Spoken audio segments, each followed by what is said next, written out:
ಜಟಕೇಶ್ವರ, ಚಿಕ್ಕ ವಯಸ್ಸಿನಲ್ಲಿ ಕೊಡಬಾರದ ಕಷ್ಟಗಳನ್ನ ನನಗೆ ಕೊಟ್ಬಿಟ್ಟೆ ಅಂತಂದೆ. ನಿನ್ನನ್ನೇ ನಂಬಿ ಜೀವನ ಮಾಡೋದಕ್ಕೆ ಯಾಕಪ್ಪ ನನಗೆ ಶಿಕ್ಷೆ? ತಂದೆ ಮಾತು ಕೇಳಿ ಚಿಕ್ಕ ವಯಸ್ಸಿನಲ್ಲೇ ಮದುವೆಯಾದೆ.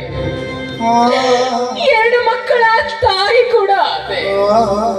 ಆದ್ರೆ ಹೇಗೋ ಬಡತನದಲ್ಲಿ ಜೀವನ ಮಾಡೋಣ ಅನ್ನುವಷ್ಟರಲ್ಲಿ ಕಾರ್ ಆಕ್ಸಿಡೆಂಟ್ ಅಲ್ಲಿ ನನ್ನ ಗಂಡನನ್ನೇ ಕಳೆದುಕೊಂಡೆ. ಈ ಸಮಾಜದಲ್ಲಿ ನನ್ನ 2 ಮಕ್ಕಳನ್ನ ಕಟ್ಟಿಕೊಂಡು ನಾನು ಹೇಗೆ ಜೀವನ ಮಾಡ್ಲಪ್ಪ? ಹೇಗೆ ಜೀವನ ಮಾಡ್ಲಿ? ನಿನ್ನನ್ನೇ ನಂಬಿದ್ದೀನಿ. ಹೇಗಾದ್ರೂ ಮಾಡಿ ನನಗೆ ದಾರಿ ತೋರುತ್ತಂತೆ, ದಾರಿ. ಅಯ್ಯೋ ದೇವ್ರೇ, ನನ್ನ ಮಕ್ಕಳ ಸ್ಕೂಲಿಗೆ ದುಡ್ಡು ಕಟ್ಟಬೇಕು. ನನ್ನ ಕೈಯಲ್ಲಿ ನೋಡಿದ್ರೆ ಬಿಡೆ ಕಾಸು ಇಲ್ಲ. ನಾನು ಏನ್ ಮಾಡ್ಲಿ? ನೀನೇ ದಾರಿ ತೋರು ತಂದೆ, ನೀನೇ ದಾರಿ ತೋರು.